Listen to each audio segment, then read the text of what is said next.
At paragraph 4, the format of the annual budget of the constitutional agency shall be as determined by the head of the agency in consultation with the Minister of Finance. And at 5, it says detailed budgets and appropriations shall be reflected in the annual estimates together with the detailed estimates of revenue and expenditure of the constitutional agencies. There is a dilemma here, sir, because we're asking the government to engage in approving expenditure for agencies without us knowing where we're getting the money from. Because when a budget is presented to this National Assembly, the Minister of Finance takes into consideration anticipated and expected income from all various sources, and based upon those projections and the fiscal space that it allows, allocations are made for various programs and various activities. And here it is that the role of engagement in determining allocations is being asked at this time to be changed. I said a little earlier, I believe independence, as necessary as it is, cannot be absolute. There is need for coordination and there is need for cooperation, because I put myself in a position where I headed a constitutional agency and request was made for funding to operate.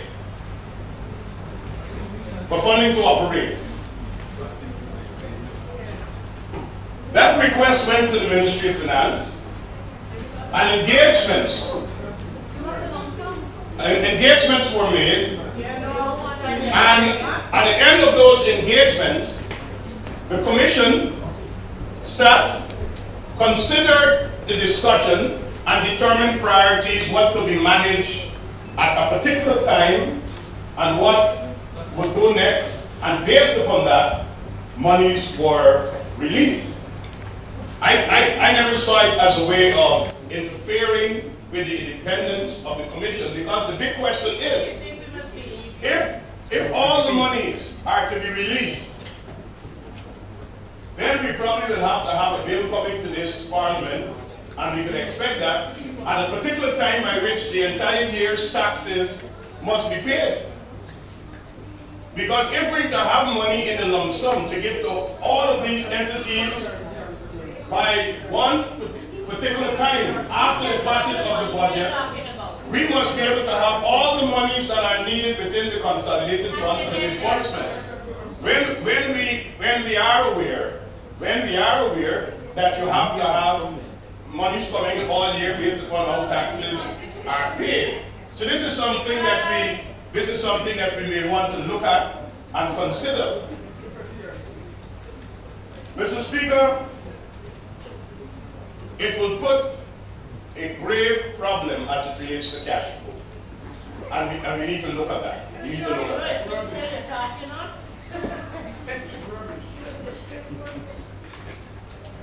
Mr. Speaker, we need to consider seeking to create an environment that says these entities have been provided for and we're making amendments to the Constitution and to the schedule to facilitate this, that they'll be able to have a special treatment. It must not be looked at in isolation from all the other things that I have outlined. And for emphasis, as I close, I would want to say, sir, who would be ultimately responsible? Who would be answering the questions? Who do we seek clarification from? How do we manage it as it relates to the cash flow situation? Because we've had the experience, and I heard coming from the other side, Why do you accept a lump sum? Yes, there's a voted provision, let's say $90 million for an entity. But monies are released based upon what you require at a particular time to facilitate the cash flow. And that has not been a practice that has started now. That's something that's been going on forever. Because the reality is you can't pay out money that is not available.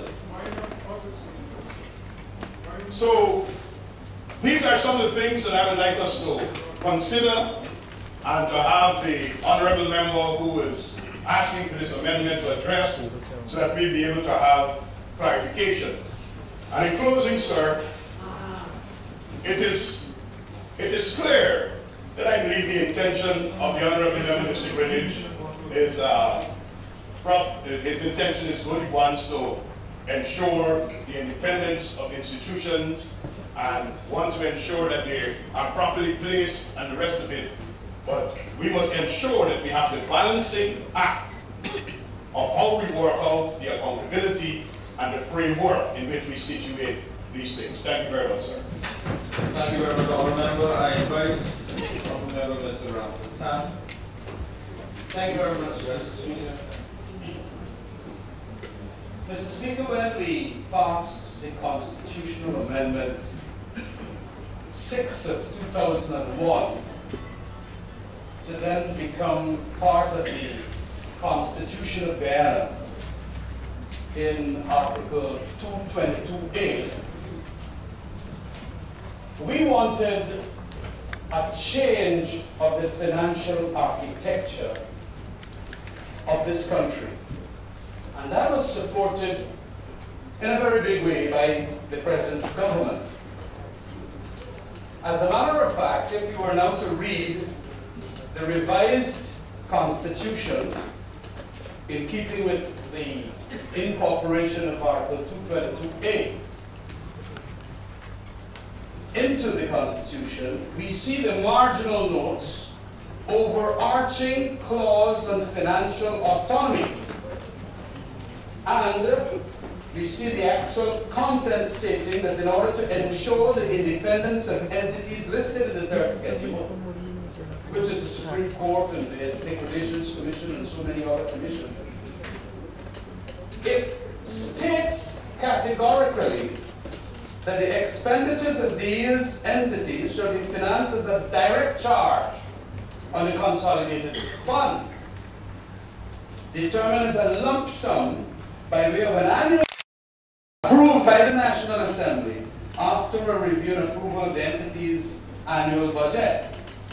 And then it goes on that each entity shall manage its subvention in such manner as it sees fit for the efficient discharge of its function, subject only to this, only to the conformity with some financial practices and procedures approved by the National Assembly to ensure accountability. When we passed that constitutional amendment, we then had to ensure, and that was in 2001, we then had to ensure through amendments to our statutes that we give meaning to that constitutional amendment. But no meaning was given to it because, quite frankly, the PDP government, having the majority right up into 2012, did not want to give teeth to that new regime that was supposed to be limited in its application only to those constitutional commissions, did not want to ensure that that be done. And so we did not have it happening.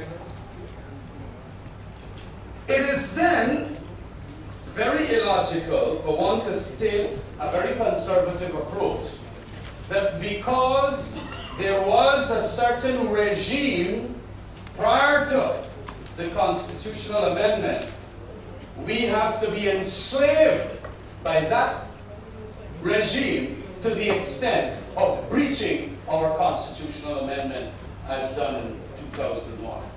And it's in this context we must appreciate that what is being sought here by this amendment to the Fiscal Amendment Act, the FMAA as we call it, is to now regularize what the constitutional amendment commanded. The amendment commanded a certain direction in release as per schedule third schedule. But we were not doing it. We were not doing it. And now we have a parliamentarian here who says that in keeping with that amendment, it should be done. And I agree with him. And the Alliance for Change agreed that yes, in relation to these constitutional agencies, we must give it teeth. As to whether it is as to whether it has perfection about it, as to how it's going to be done, that is a thing that we as parliamentarians, through the evolution of seeing the soundness of it, which comes more by time, and the trials and tribulations of seeing how it will be operable, we will find that out. Meaningless, a constitutional amendment, and say that, look, we never used to do it so before. Well, we never had a 222A before. And so, this argument that, oh, what we are doing here is going to, in every respect, be a violation and an encroachment on a certain regime that existed, that is not how we should argue this thing. The regime changed, and so we should have a change in the regime. And so then, if indeed we used to have the Minister of Finance being all the time the person who will then make the numbers in relation to agencies, we are saying now under the Fiscal Management and Accountability Act, indeed we can have the public accounts in relation to the audit office budget being the entity that will deal with that. Send the audit office, a parliamentarian here. That is not going to be stalled. That is not going to be stalled. And you're misinterpreting the intent of the legislation. It has to be someone here that will make the call in relation to answering questions. But he does so delegatedly from the public accounts or the Audit General's office. And it's for that reason that we passed that 222A. What then gave it that independence to become scheduled under the third schedule? Was it to remain and make meaningless the status quo to be made?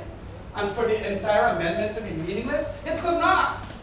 And so in relation to the budgetary process for these entities in the third schedule, there have been alterations of the regime. A Minister of Finance or the relevant minister that deals with accounts or has to answer here, fine, he has to answer in Parliament.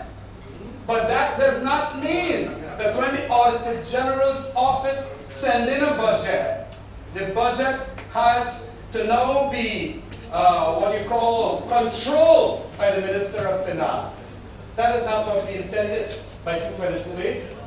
We intended to make it an autonomous body in relation to asking the Finance Ministry that please take out as a lump sum $400 million or $4 billion, because that is what we will need for purposes of running that. And if the minister then, in consultation with it, that body says, well, $4 billion is too much, we need to cut down some here, and whatever the consultations are, we are saying that, of course, if the Auditor General agrees, if the Auditor General's lump sum subvention is asked for, under this 222A now, means you have to give him.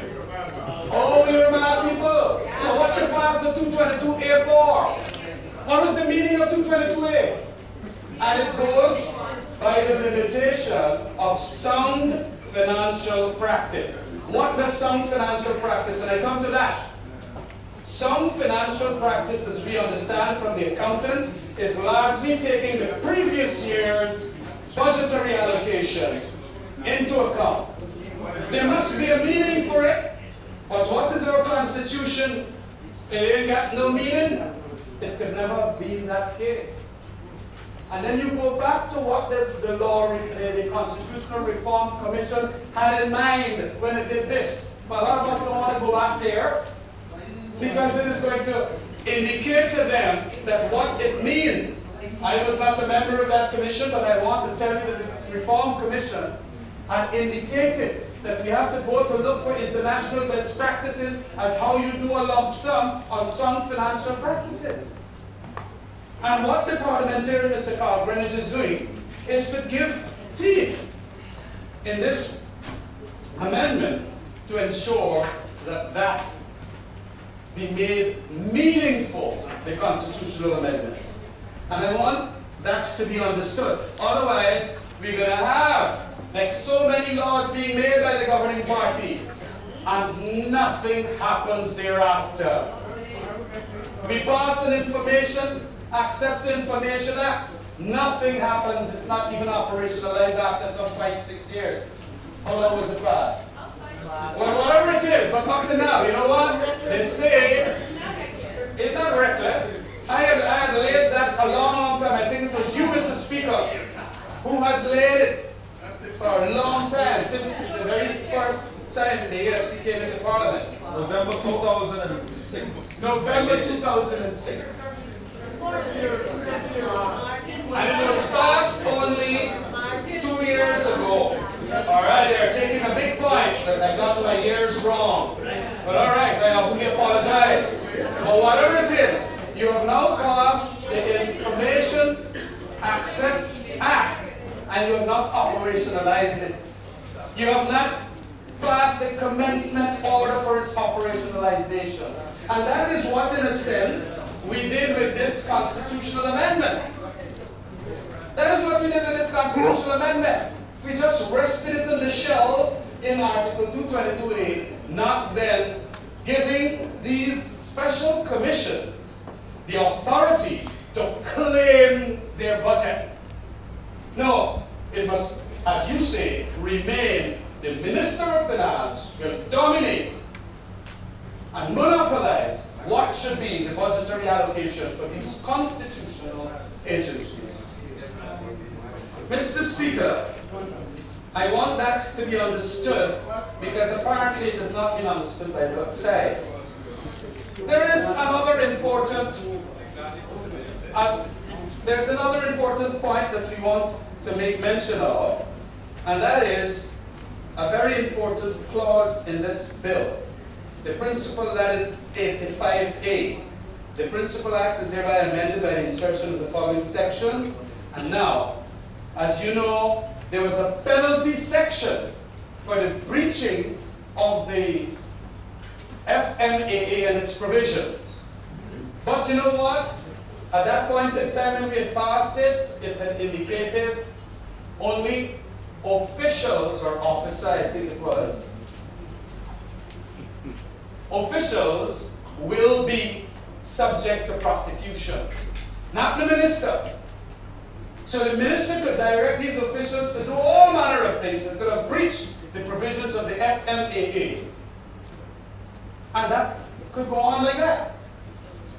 If we now, and it's quite frankly, I want to give you my story on it, when the last time there was an incident here, I had spoken to the Director of Public Prosecution.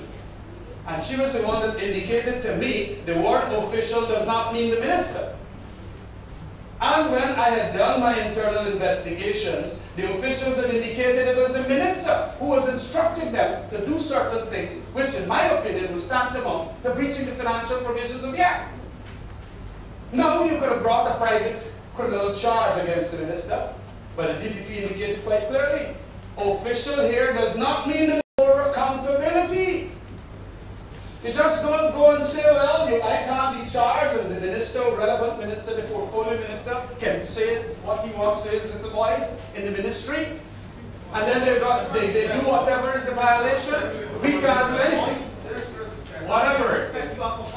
They are little boys when compared to the minister. Meaning, I have for the last 1 second. For the last month, I have interacted, as most of us would have, with members of staff of the Ministry of Finance. And I would not should have them classified as little boys. All right, I withdraw that. I apologize, I withdraw that. But the lesson known official. It has been dealt with on the Ministry of Finance. As their minister, sir, may I, with your permission, as minister responsible for ministry, staffed by distinguished and outstanding professionals, register my own affront to you. You will speak on the bill. You will speak on the bill, but like I said, I have asked that it be withdrawn because I will withdraw it. It was an utterance that came out. That was in my head. I'm sorry. I am glad the point is well made. The point is well made that indeed it is the lesser officials that they wanted prosecuted and not the big boys. That is what they wanted. They wanted them to be exempted. But but we got a law that says you can bring prosecutions against those lesser officials, but not the man who might very well be the intellectual author of the violation. And they come and say they're affronted by what I say. the arguments of the trust of the debate, let the debate flow. I want to say that if we have the political will in this National Assembly to want more accountability, we are going to support this bill in its entirety.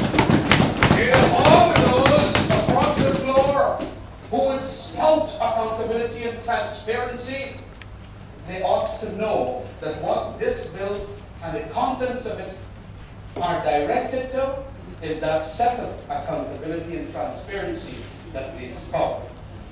The Alliance for Change gives it full support to this bill and all its provisions. There may be imperfections about it, but it is a start. Full grasp, give meaning to Article 323. Thank you very much. Thank you very much. All the Attorney General, please. No. Thank you. All the Attorney General, you can represent yourself. You're being told how to deal with those matters. No, I know. Sir, I rise to speak on the bill which is before this House. And, Mr. Speaker, this bill, while it largely addressed the question of accountability and transparency, this bill has far deeper implications than that. And therefore, sir, it is incumbent upon me to chronicle and elucidate the reasons and the basis for the position that the government will take on this bill. Mr. Speaker, it is perhaps germane at this juncture for me to reflect upon the conduct of this National Assembly over the last year or so. It is now far beyond the pale of any dispute that the 10th Parliament of Guyana has been our most unique and challenging parliament of all. The extraordinariness of this parliament manifests itself in many facets. The new dispensation, one adjectival description, but I was going to speak about the manifestation of it. We have, sir, obviously the most important one is the composition, the frequency of its sittings, the number of questions which are asked from both sides of the House, the number of motions and bills which emanate, especially from the opposition benches, just to name a few. I have examined all these materials, and a clear distillation of all that have transpired in the 10th Parliament, stripped of their esoteric and political content leads to the ineluctable conclusion that there has been a constant and relentless attempt driven by the majority of the opposition. Majority of the National Assembly, thank you very much for that correction, to expand the role, the scope, the operations, the jurisdiction, the sphere of influence, and indeed the power and the functional responsibility of the legislature way beyond its constitutional and legal parameters. Motions and bills have been the main vehicles utilized to achieve this elusive and illusory objective.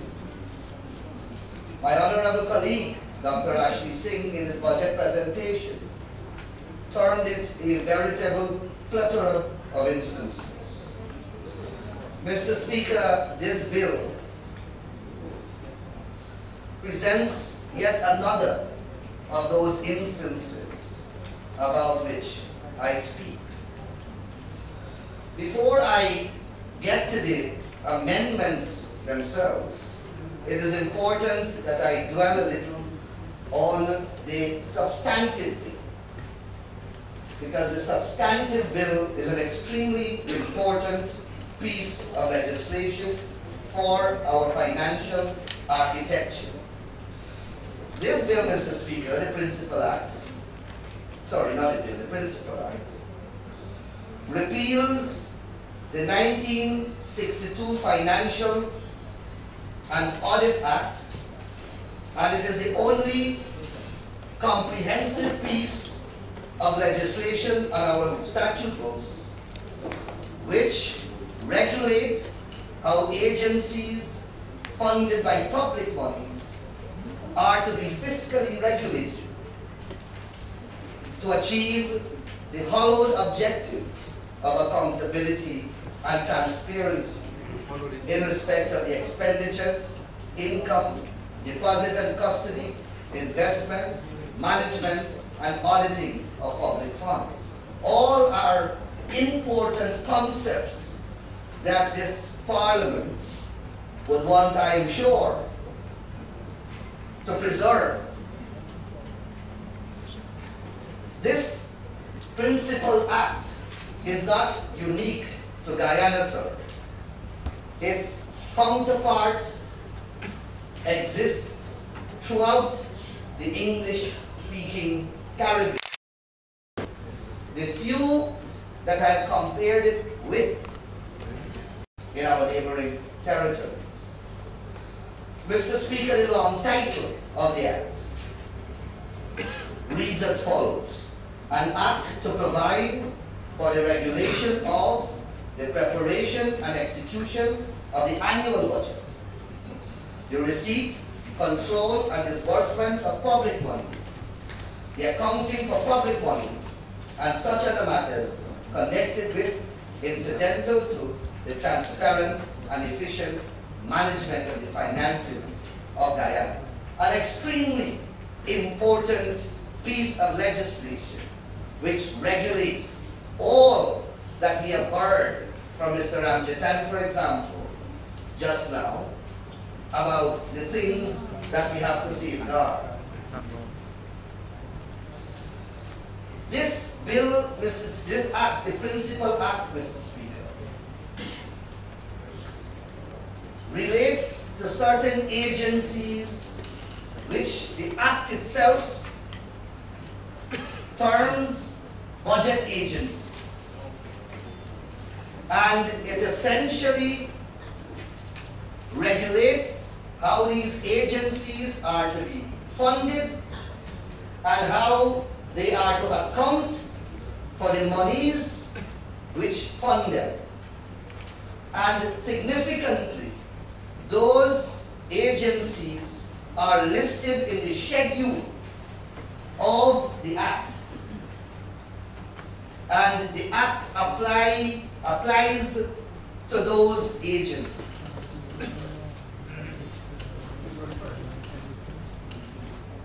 I don't know of any agency outside of this schedule to which this act has any application. In fact, from reading the act, the principal act, from one end to the other, I get a distinct impression that this act is only applicable to the agencies that are listed in the schedule of the act. Now, Mr. Greenidge, in previous amendments, to wit, for example, one which he passed in 2012, one which the House passed in 2012, Bill number 24 of 2012, Mr. Greenidge sought to remove from the schedule of the Principal Act a number of agencies which he styled, the Honorable Member styled, constitutional agencies. The effect, if this is to be assented to, is that those agencies will come out of the purview and operational scope of the Principal Act. And that is a fundamental point to note. Now, when one examines the bill that is before the House, this bill seeks to amend this Principal Act, and the bill has no connection to this act because this bill seeks to apply to a set of agencies that Mr. Greenidge has removed from the Principal Act. And therefore, this bill has absolutely no nexus, is wholly irrelevant to the Principal Act. Because the only way that this bill, this Principal Act, has any relevance to any agency is if the agency are listed in the schedule. Well, Mr. Greenidge has removed the agencies from the schedule, and therefore he has removed them from the operational scope of the Principal Act. And Mr. Speaker, that is why this House should not even be considering this bill. This bill, I submit, sir, is an abuse of the process of this Parliament. Because let us look at what it does. It seeks to inject in this bill, in this act, the Principal Act, several provisions. But the provisions of this Principal Act can only apply to the schedule. So if you, in this bill, you add a whole host of provisions to the Principal Act, to what will they apply? They are certainly not going to apply to the set of agencies that have been removed. The Audit Office, Mr. Greenidge, has an Audit Act that regulates it. You know, sir, months ago I said with the greatest respect to Mr. Greenidge, and I'm going to repeat again with the same respect, that he is dealing with matters that are way beyond his scope. Way beyond his scope. And I say so, sir, with the deepest of regret. But how else can one explain? How else can one explain that a bill is being passed to amend an act and the bill has no applicability to the act? And the objective And the objective that the bill seeks to achieve and the agencies that it seeks to apply to have been removed by the very mover of the bill from the operation of the Act. So, Mr. Speaker, the bill therefore is predicated upon a complete misconception and therefore is palpably wrong. There's no question about that. I humbly sorry. But that is only the tip of the iceberg. I will now go on assuming that there is some relevance, assuming that the bill... No, I'm dealing with the alternative argument now. I am assuming, giving all the benefit of the doubt, as remote as the possibility is that there is some nexus, I'm going to deal with what is before us, as irrelevant as it is. Let us deal first with clause 3. It reads that the Principal Act is hereby amended as follows. By insertion of the following heading after section 80 in part Roman 12, the heading Constitutional Agencies. And then I pause here to divert Your Honor's attention to the marginal note. Why are you dealing with it if it has no relevance? The marginal note. Why are you determining The marginal note, sir. So, the bill seeks to amend, clause 3 seeks to amend section 80. And then at the side of clause 3, the marginal note reads, an amendment to section 85A of the Principal Act. So it's the bill seeks, clause 3 seeks to amend 80, section 80 of the Principal Act. But the marginal note to that very clause says that it seeks to amend 85B. So that is another error. But that is not the only one. I am told, sir, that this is a typo. I am told, sir, by the Honorable Deputy Speaker, that it is a typo.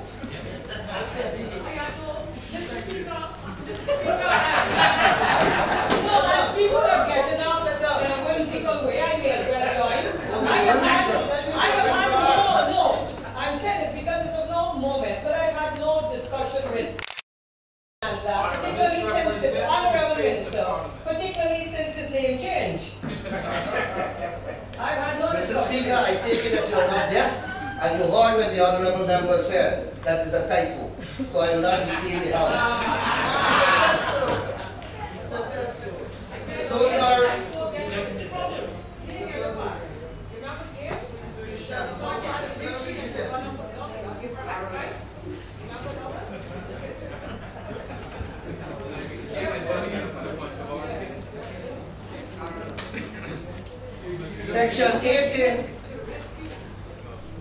Section 80, sir, it is said in the clause 3b that section 80 shall apply to constitutional agencies. So let us look at what section 80 said. That is all the amendment says, sir. I will be grateful, sir, if you can read with me so that, because it's kind of tedious, the thing is so badly done that one has to follow.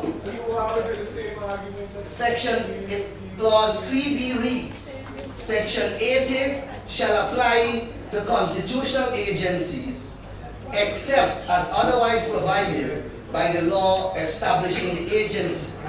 So let us see what Section 80 says in the Principal Act. Section 80 says, a statutory body shall, as soon as is practicable, and in all events not later than 4 months, etc. So Section 80 speaks specifically only to statutory body.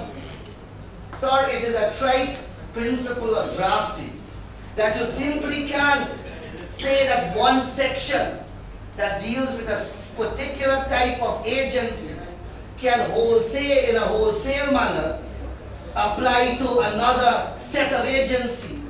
without employing some kind of language to say, for example, that it applies mutatis mutandis, etc., etc. Section 80 only applies to statutory body. An amendment cannot extend it without more to apply to a constitutional agency.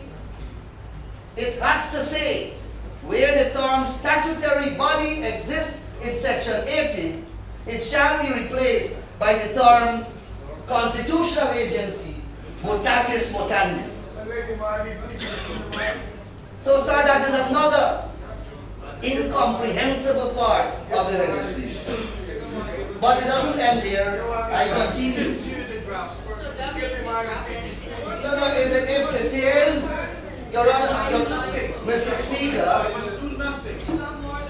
Speaker, this is the laws of the country, and I'm glad that, I'm very happy that the official from the UNDP is here. Because, Mr. Speaker,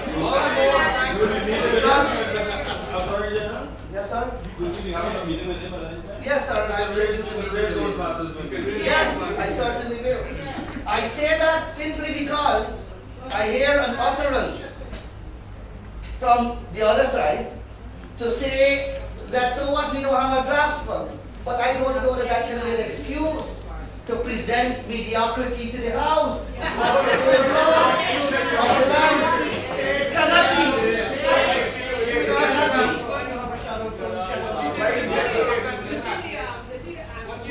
And then, sir, we come to clause 80. We come to clause 380 B1. And it reads as follows. The public officer, sir, I mean Mr. Remember, directly opposite. You have nothing to say about it. You drop it out of time when you make the presentation. You hear everything else. Sir, may I proceed? I never stopped you. Nobody stopped. I may stop, sir. Go ahead. Thank you very much. Clause 80B reads as follows.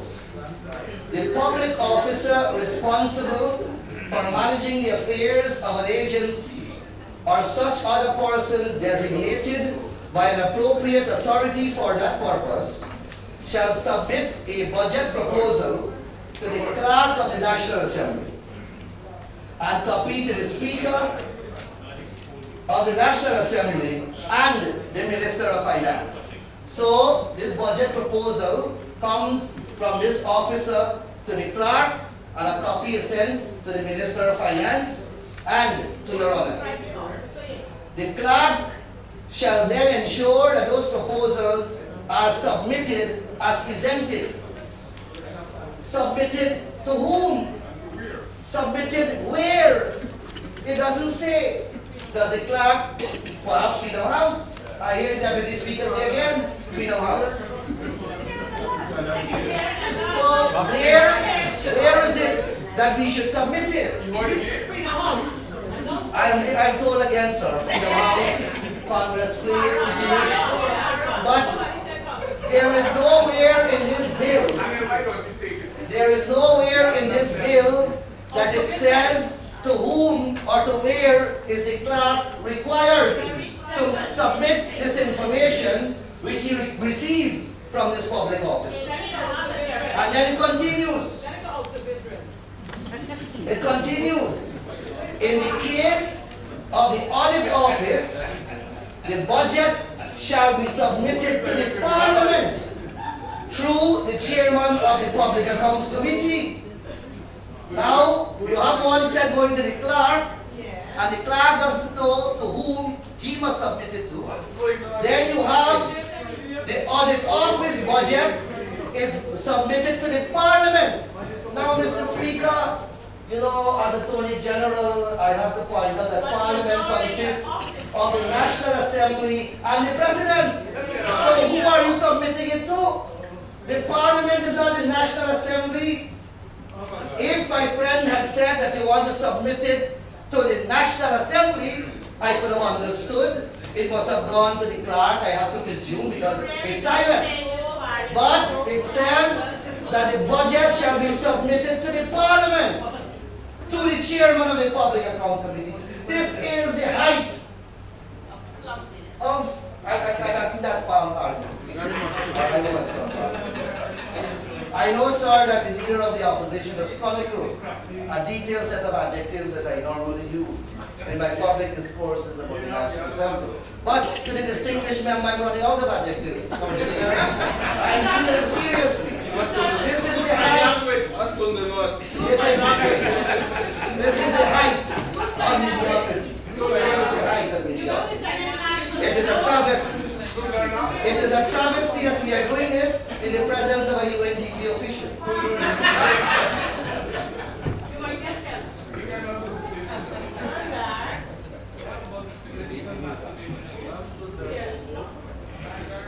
Then it goes on. 80B of the bill goes on. The finance minister shall submit to the assembly the minister's comments on the annual budget of a constitutional agency, including recommendations in sufficient time to enable consideration by the assembly, and those recommendations shall be limited to the overall request rather than line items. So the Minister of Finance, when is he going to do this? Before the annual budget presentation? When? When is the Minister of Finance required to submit his recommendations? And then the travesty doesn't end here.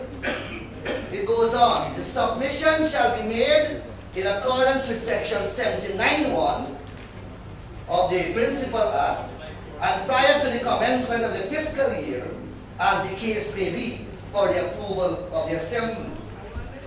Section 79 speaks, sir, about the presentation of the national estimates. So, it would appear, as my honorable colleague, Bishop Edgell, said, we are going to have a grand display here of a tripartite budget presentation. After my distinguished colleague would have done his 4.5-hour marathon presentation of his budget, and we will have to then take a break, I suppose, because next in line is Mr. Carmen. He has his budget to present. But I don't know, the bill doesn't say, sir, whether he will present before the clerk. So we may have to toss a coin to see who will present before whom. Because the bill is silent on those matters. And those are matters. The standing orders are also silent. So, sir, we will have to depend on your grace and your sagacity. I would ask you kept out of that. If I were in your position, sir, I would have done the same. But, sir, when we spin the toss, and it is determined who, when we spin the coin and we determine who will speak, after Dr. Ashley will have done his session, his presentation, we have to wait on one from Mr. Greenwich, and he will present the Auditor General budget. I suppose he will have a budget speech with his set of estimates that will come. Because that's how we know budgets are presented. And then we have the distinguished clerk of the National Assembly, who will rise, I don't know from where he will stand right there, sir. Whether he will come here, I don't know. But he has to also read a speech. And he has a set of estimates that he has to present. But Mr. Ramkitan says the imperfections we can deal with. But we must deal with the concept. Yes, and the children will buy it. But these are real issues. So levity aside, this is serious business. And therefore, when we bring matters to the House, we must bring matters that are within our respective competence. So we have that dilemma that presents itself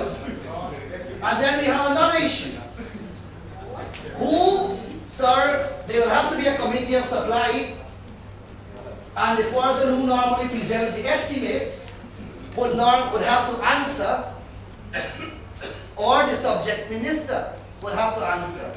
But the subject minister has been removed completely from the operation of the budget for that agency. Mr. Speaker, where are we? Normally, by virtue of the law present and the law previous to that, what had to have happened was that the budget agency head would have submitted a budget to his subject minister, and that subject minister would have submitted it to the finance minister.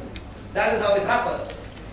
Now we have this unique situation where the executive has been removed from this equation. So, sir, I don't know who will answer to questions in the Committee of Supply. It cannot be the executive. No, absolutely not. No rational principle will justify holding a person responsible for that which he has no control over. That's a basic principle of admin law, sir. You cannot hold a person accountable over that which he has no responsibility for. It's an absurdity of extraordinary proportion. So Mr. Greenidge, I suppose, will have to answer questions in the Committee of Supply. And then we have the other, I don't know how he's going to seat himself to answer those. What is going on is the bill. You don't know we are debating the bill. That is the bill. That is the bill that you have brought to the House. And it's my responsibility to speak on it. So, sir, you have those practical dilemmas that we have to deal with. I'm hearing a point of order. Yes. That is what I'm. Yeah, what is that? The point of order is a misrepresentation of what is before us. And Mr. Speaker, I want to say to you, I find no evidence. One Attorney General, can I hear the point of order? I see no reference to Article 8 over which the AG whipped up a whole set of guffaws and enthusiasm. I see Article 85 in the margins. I don't see any 80. So I'm saying to you, Mr. Speaker, the Attorney General should restrict himself to what is before us rather than generating UFOs.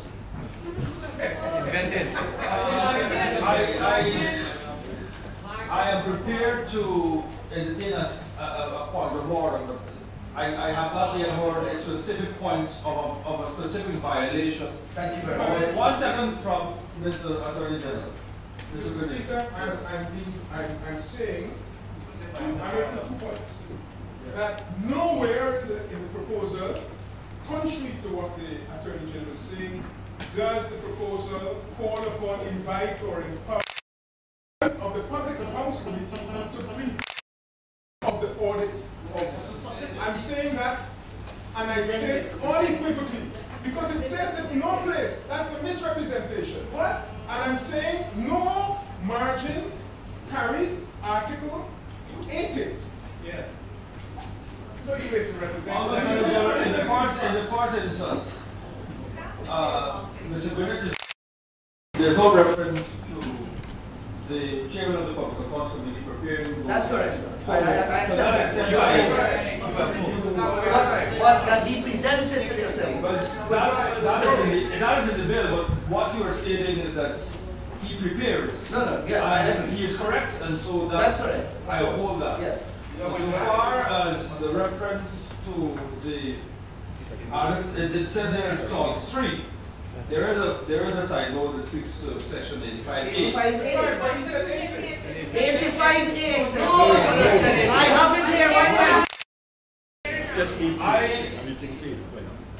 If in fact there is some different persons have heard different things, you will restrict yourself to what is in the bill. That is, side note in 5A, clause 3 says 80 part 12. Proceed, please. Sir, let me repeat. I said 85A, and that is a mistake, that is wrong, because it should read 80, not 85A. So I don't understand what is it reading. So that makes you right? Let me proceed. So, sir, the bill that is before the House resides in the clerk and the chairman of the Public Accounts Committee the power to present estimates. And I'm saying that that power is resided exclusively by Article 280 in the Minister of Finance or any other minister designated by the And therefore this bill violates constitutional, violates 280. But it's more fundamental, sir. What it does is that it takes from the executive, and executive passes it to the legislature. And that means that the doctrine of separation of powers is violated.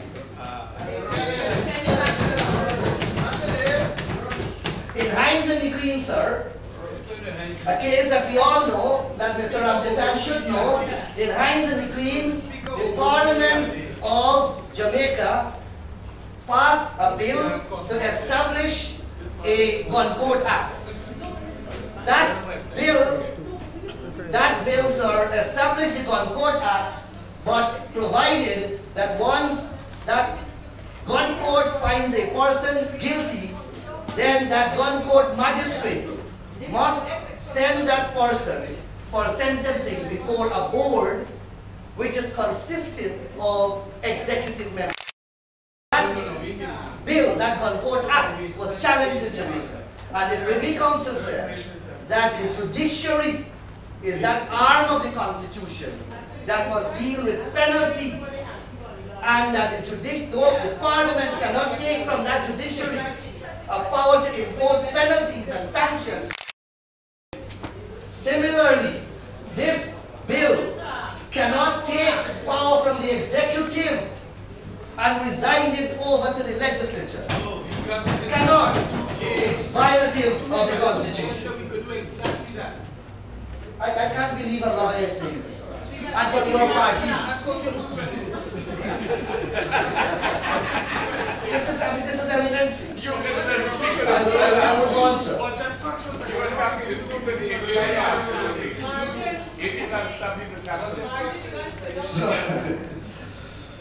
So, sir, this bill strikes at the very heart of the separation of doctrine, very heart of our Constitution. And therefore, sir, this bill, you know, sir, I can only do my duty, and those who are helpless, I cannot help. So, sir, this, irrespective of all the ideals that this bill seeks to achieve, and they are noble, they are ideals that this government embraces: transparency, accountability. We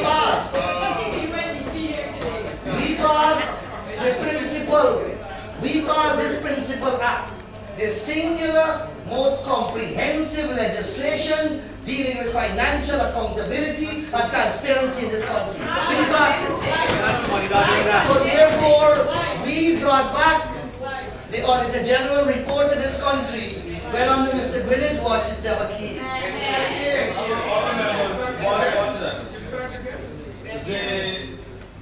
This is a matter that has come up repeatedly. Yes, sir. The clerk has shared with me, through research provided by the Parliament Library, a list of all the Auditor General's reports that were presented to this House. After Mr. Greenwich left office. And I will, no, that is not so. I will have that document circulated, but it is not true to say that no reports were presented on the tenure of We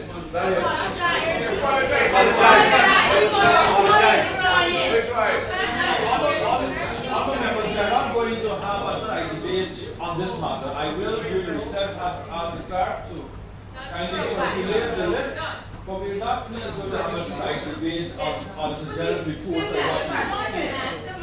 So So, sir, the point I am making is that whilst the government espouses and embraces all the high ideals about transparency, about accountability, we have to find legally correct and appropriate mechanism to achieve that. We cannot come and waste Parliament's time, waste your time, and waste taxpayers' money with mediocrity and travesty of this nature. Thank you very much.